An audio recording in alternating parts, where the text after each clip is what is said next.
så er det tid til at stikke en finger i hamsterhjulet og lige lave en lille pause. Og i den her lille pause, der vil jeg bare lige kort give dig nogle få tips til, hvordan man kan håndtere angst. Det er ikke sikkert, at du kan bruge dem alle sammen. Det kan være, at du kan bruge alle sammen. Det kan være, at du kan bruge nogle af dem, eller der er nogle af dem, der bare kan inspirere dig til at udvikle noget, der virker lige nøjagtigt til dig. Fordi det er meget, meget individuelt, hvordan angst skal håndteres. Det kommer helt an på, hvem vi er som mennesker. Men her er i hvert fald nogle af de forslag til, hvad der måske kunne være en hjælp i hverdagen. Fordi angst for mig er, hvis jeg skulle beskrive det, så er det en følelse, eller det er som om, at ens nervesystem, det kortslutter. Det bliver simpelthen overbelastet. Og kroppen reagerer jo så på forskellige vis med det. Men mange oplever ligesom sådan en indre stopklods. Man bliver helt paralyseret, frosset fast, eller en kæmpe betonplade, der bliver sat foran en, så man ikke kan komme videre, eller vejrtrækningsbesvær, overfladisk vejrtrækning, eller man glemmer helt at trække vejret, eller det summer og det sover, det kan være i læberne, det kan være i panden, det kan være helt ud i fingerspidserne, ned i fødderne. Man bliver svimmel, kvalme. Der er mange måder, vi kan få angst på. Og så er der også forskellige variationer af angst. Altså man kan gå i helt panikmode, hvor virkelig man ikke kan tænke klart overhovedet. Og så er der den der mere generelle angst, hvor den bare kører derud af, og man kan bare mærke, hvordan den eskalerer, og hvis jeg ikke gør noget snart, så bliver det bare ikke særlig rart. Altså, det er ikke rart i forvejen, men nu bliver det bare lige om lidt meget skidt. Og det, der sker, når man så har angst, så kan det godt være, at man har læst de her selvhjælpsbøger om, at man skal bare gøre sådan og sådan og sådan og sådan. Problemet er bare, at når man begynder at få angst, så kan man faktisk ikke overskue alt det der. Altså man kan ikke overskue at sætte sig ned. Ej, nu skal jeg lige sætte mig ned og meditere en halv time, fordi så får jeg det nok bedre. Og når du har angst, det magter man simpelthen ikke. Altså bare det, at skal koncentrere sig om sin vejrtrækning, er virkelig noget, man skal hive fast i sig selv i. Men det er også et af mine tips. Det er vejrtrækningen, for den er vigtig. Så lige så snart man begynder at mærke angsten, så udvikle en teknik for dig, som giver mening for dig, med nogle hurtige dybe vejrtrækninger. Det kan også bare, hvor du lige tager en pose, og så trækker vejret ud og ind i, men ellers brug den der metode, der er simpel. Træk vejret langsomt ind, mens du tæller til 4. Hold på vejret, mens du tæller til 4. Pust ud, mens du tæller til 4. Og hold vejret på, mens du tæller til 4. Og så igen. Træk vejret ind, tæl til 4. Hold på vejret, tæl til 4. Pust ud, tæl til 4. Hold vejret, tæl til 4. Bare 3 gange. Man skal selvfølgelig øve den nogle gange, fordi ellers i starten, og man skal helst ikke øve den, når det er, man har angst, fordi har et angstanfald, så fordi det er ikke der, hvor man skal øve på noget som helst. Det kan man gå og øve på i hverdagen, hvor man har det lidt bedre, sådan at det bliver sådan en hurtig en, man bare lige, og så får man lige noget andet at tænke på, fordi man skal tælle, og så kan man godt lige nå at fange den der, hvor man får en lille smule, at man regulerer den lige nok til, at man lige kan tænke på, hvad kan jeg gøre.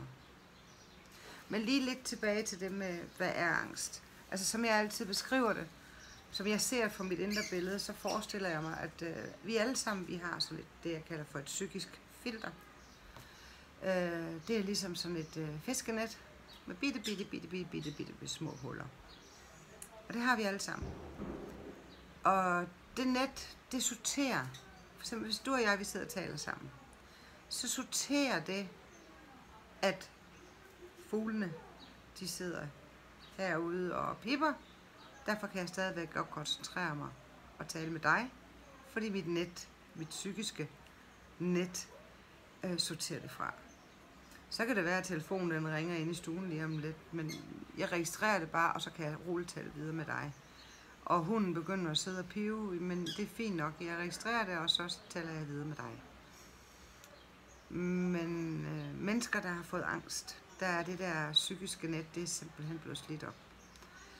Og hullerne er bare blevet større og større og større og større. Og det vil sige, alt ryger bare med ind. Både fuglene og telefonen og hunden og et eller andet, der sker, andet hvad der sker rundt. Alt sammen det ryger ind bag ved nettet på én gang. Og så bliver hele ens nervesystem simpelthen bare overbelastet. Og det gælder også tankerne. Altså, normalt kan vi sortere tankerne sådan, så tænker vi den tanke, så supplerer den med den, og så går den videre til den, og så kører vi ud i det der. Men det der tankemøller, hvor du tænker alle tanker på én gang, fordi dit psykiske sikkerhedsnet, det er simpelthen gået i stykker. Maskerne er blevet for store, der kommer for meget ind på én gang, så vi skal i gang med at have syet de der masker lidt mindre. Ja, det er sådan mere sådan en forklaring på, hvordan jeg ser det. Sådan billedligt. Men vejrtrækning. I det hele taget, brug din hverdag på at være opmærksom på din vejrtrækning. Det er super vigtigt. Punkt nummer 2. Når du står i en situation, hvor du kan mærke, okay, nu begynder det at rumle, den her angst. Så skru ned for dit tempo. Skru ned for tempoet. For eksempel, lad os sige, at du står ved at vaske op, eller stryger noget tøj derhjemme, eller det kan være hvad som helst, du er i gang med. Så gør det i langsomme bevægelser. Ligesom du skaber din egen slow motion film, så tager du lige så stille, og så vasker du tallerkenen op i lange, langsomme bevægelser. Eller du stryger skjorten i langsomme bevægelser. Alt gør du i slow motion. Hele tiden stille og roligt. De skridt du går ud på badeværelset, går du langsomt. Når du vasker hænderne, så vasker du dem langsomt. Så du skruer helt ned i sneglefart. Over 50% ned i fart, hvis det kan gøre det. Og så vær med det. Det er okay, at du ikke når at vaske op. Det er okay, at du ikke lige når over i Netto lige nu. Det her, det er mere vigtigt. Langsomme bevægelser. Noget, der også har virket for mig, det var for eksempel, så skulle jeg... Der er jo nogle ting, det skal man jo helst nå, der ikke kan udsættes. Vi skal jo have aftensmad på et eller andet tidspunkt. Ungerne kommer hjem på et eller andet tidspunkt, og der skal handles ind. For eksempel. Det, der virkede for mig, på med høretelefonerne. Sæt noget af det mest beroligende musik, du kan finde. Eventuelt noget meditationsmusik. Og bare have det i ørerne, mens du går ned ad trapperne og ud af døren og over gaden og går på fortovet. Går ind i supermarkedet og bare have det med dig. Som baggrundsmusik inde i dine ører. For det stille musik støtter dig i de stille og rolige bevægelser, som du selvfølgelig skal fortsætte med. Og det musik kan du også bruge, når du vasker op derhjemme, eller støvsuger, eller vasker op, og du kan mærke angsten. Og du ved, at du skal ned i tempo. Så brug det der musik til at understøtte selve handlingen. Det er virkelig noget, der er rigtig, rigtig godt. Punkt 3. Jeg synes virkelig, det er vigtigt at vide for alle jer andre, der ikke lider af angst, men for jer, der lider af angst også, det er faktisk okay at sige, jeg logger helt af, jeg skal bare sove. Fordi det at sove, det virker faktisk. For det er sindssygt hårdt at have et angstanfald. Man er fuldstændig udmattet, man bruger alt af sig selv. Så ind og tag en lur. Og det er faktisk helt okay. Og det kan godt være, at man bliver nødt til at aflyse noget, eller man ikke lige når ned i Netto klokken det der, eller at man måske kan lige få nogen, ringe til nogen, kan du lige gøre det her på vejen hjem for mig. Simpelthen giv dig, skab noget plads til at få det rum til at gå ind og lægge dig en time og sove. Det er virkelig noget, der virker også. Så ja. Bare det børste tænder. Børste tænder langsomt. Altså langsomheden er virkelig noget, jeg kan anbefale. Og med tiden skab dig et liv, der går langsomt. Fordi vi bliver aldrig dem, vi har været engang. Og det skal vi heller ikke, fordi det var faktisk det, der gjorde os syge. Så det handler jo om at omdefinere sit liv ud fra en balance, der hænger sammen med, hvem vi egentlig er. Fordi det er jo fordi, vi har haft et liv og haft nogle hændelser, der overhovedet ikke harmonerer med, hvem vi er. Og det kan vores nervesystem ikke blive med at holde til. Så kommer der angst.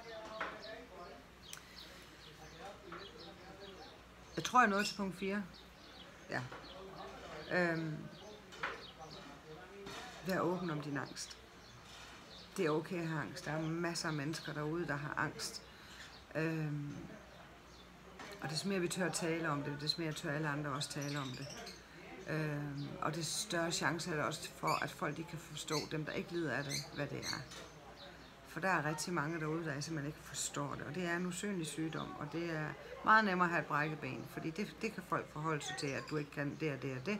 Men en usynlig sygdom,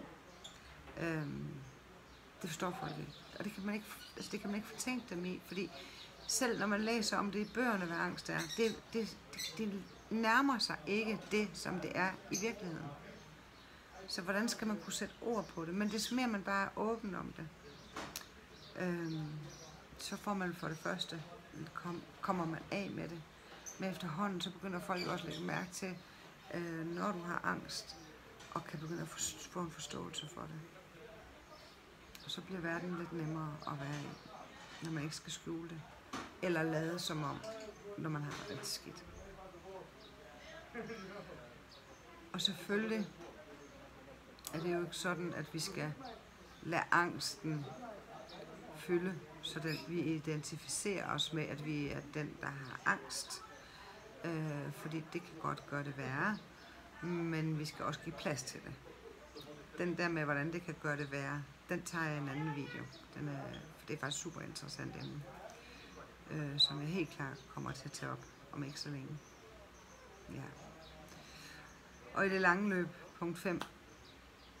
Tænk allerede nu, hvor det her det er sådan en, hvad kan du gøre lidt nu og her. Det er blandt andet også at tænke lidt om, hvad er det egentlig, jeg længes efter?